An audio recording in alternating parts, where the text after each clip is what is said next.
I think our relationship with USA Test Prep started maybe 5 or 6 years ago, maybe even more than that. Our district, Mesquite ISD, utilized the U.S. history portion of USA Test Prep. And for several years going back, we really only used it in the week or two leading up to our STAR test. We used it for a review, kind of a boot camp thing. And we didn't really know all that it could do. We just knew it was a great resource for them to do some practice questions before they took the test.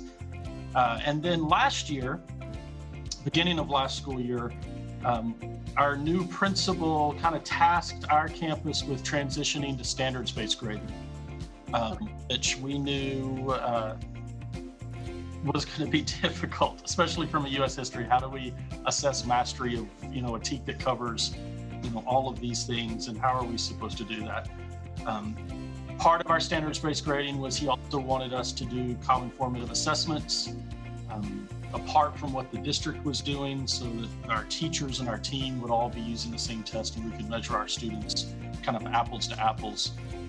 So as we were brainstorming what in the world are we going to do about this and how are we going to do it, we remembered, you know what, I think we've seen something in USA Test Prep that they break it down by our TEKs. So let's dig into that a little bit and see what it can do.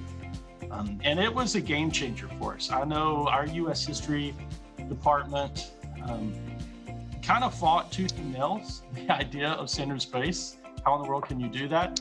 And now we're probably the biggest champions on campus for it because of USA Test Prep. And I've told people, without USA Test Prep, I don't know how we would do it. We would probably go back to being the fight against it model, because it has made it, it's just made it so simple for us. So the way we use it in our U.S. history is we still deliver our content the way we've always delivered it, through slideshows and videos and discussions and things like that.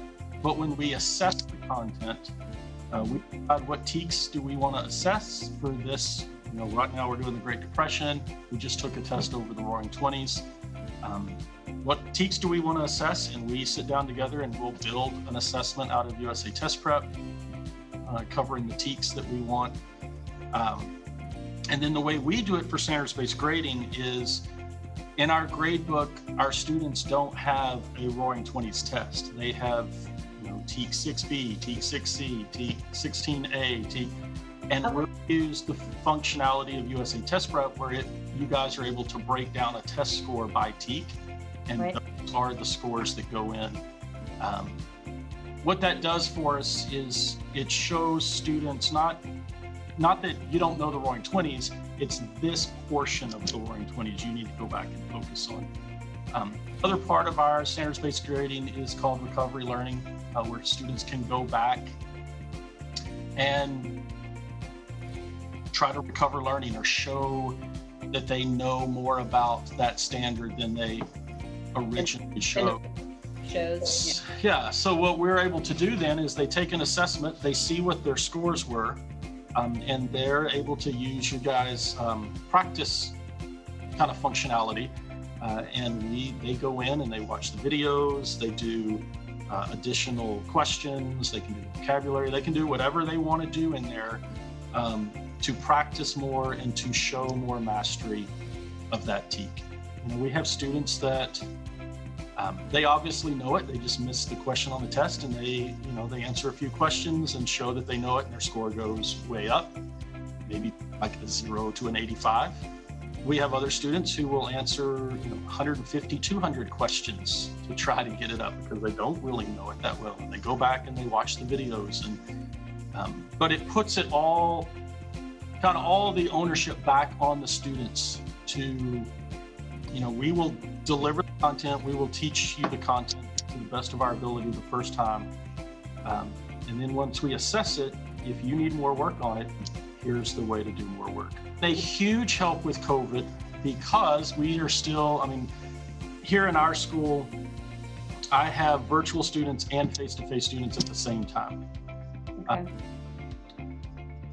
Our virtual students are using a platform for content delivery that the district decided on. We're still doing our content delivery for face-to-face the way we always have. But all of my students still assess through USATestprep, and they all still do their recovery for their grades through USATestprep. So it's provided kind of that, one-stop place where they can all get their grades. They know how to do it.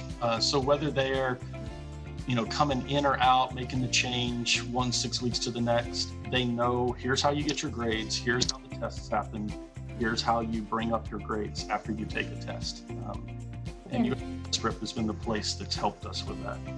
Most of our US history is 10th grade, 10th graders. However, last year, again, when we made this push to do standards-based grading, we were all going to have to do it. So biology is also a STAR tested subject in Texas. Right.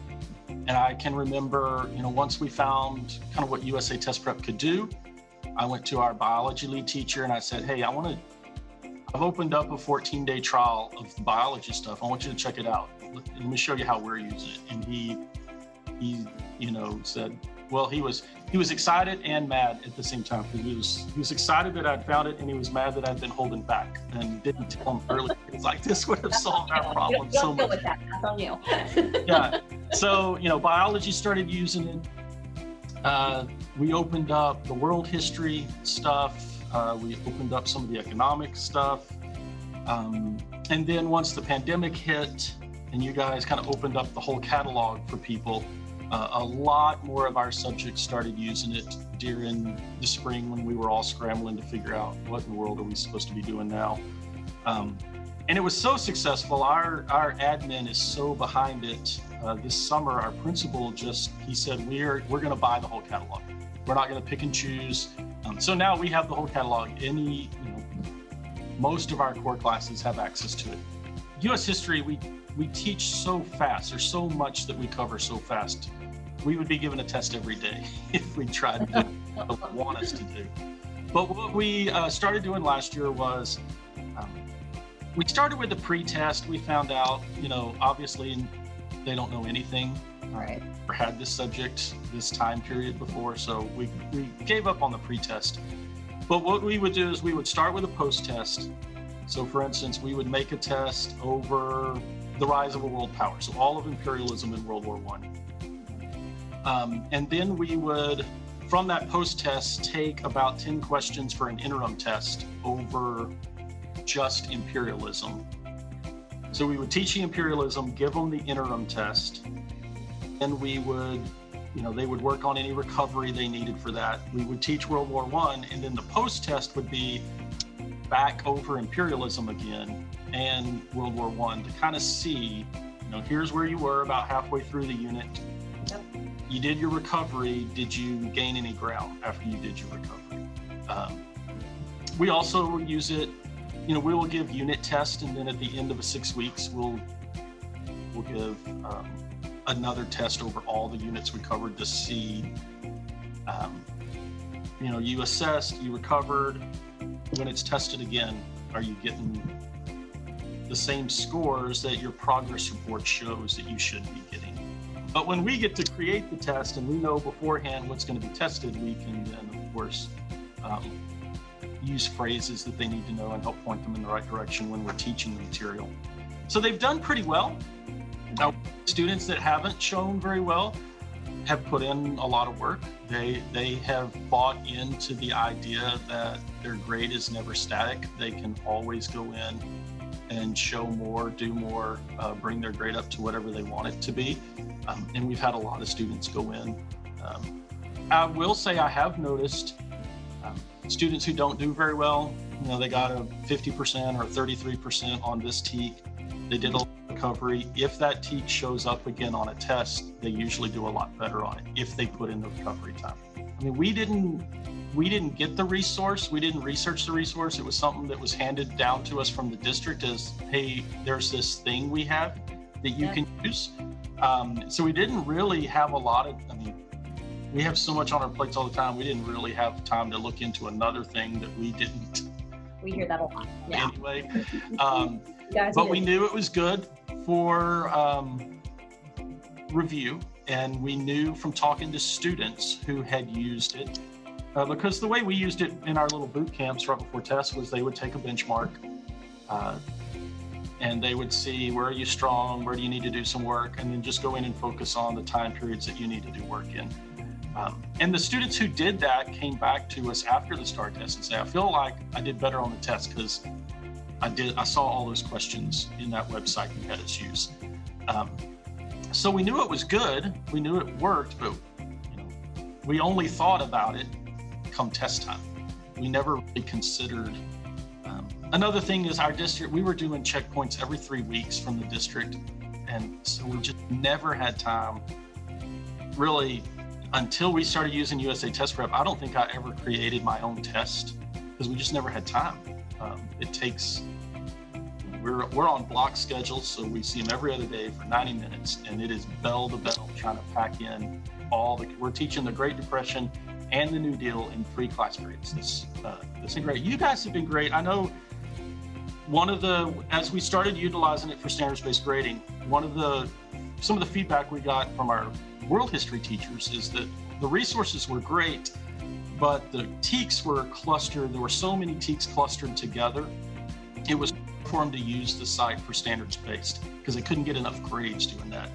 So I reached out to Ryan and then talked to Kirby some this summer, and we spent some time on the phone this summer, and he created an entirely new product for us where they broke the TEKs apart more. They didn't have to add any questions, they just separated it out so our world history team could use it. And they've loved that it's now broken out and they can use it for more grades. So you guys have been very responsive. Because we just never had time to create our own test and do we're just trying to deliver the content, hang on for dear life until the next checkpoint 3 weeks later to make sure we get it all in. And we never really even stopped to see what else is out there, what else can this do? But it really wasn't until we started figuring out how do we measure mastery? How can we quantify how well they know each TEK? That we started looking back and seeing, oh, there's this progress report thing, and there's this, where it breaks it down to TEKs, and yeah, it's color coded. That could be kind of a cool way for them to look. And we started to then unpack more of what it could do. Meeting, and what we've been doing really since last year, we say, okay, here's how they did on the checkpoint, but we don't really care about the checkpoint. Here's how they're doing in USATestprep. Here's how they're doing when we create the test. And with our higher ups, I've just opened up the site, kind of showed them, here's all the students, here's their color coding, here's how we can tell by TEK and how we can compare the tests. One of the things we're doing right now is when we give a test, we duplicate it. It's the same test, but we give one's coded for VLA, one's coded for face-to-face, so that we can compare how are our VLAs doing compared to our face-to-face. It's going to be much more helpful this go around because this is the first time they've had 2 different content delivery systems to see. I have tried to champion, and I always preface it with saying I am not paid by USATestprep, but I can tell you that you will look at this more, especially if your campus is considering standards-based. This can be a game changer for you and make it so much easier than you think it will be as far as collecting the data and being able to show mastery. So I shout it from the rooftops to every group that we see.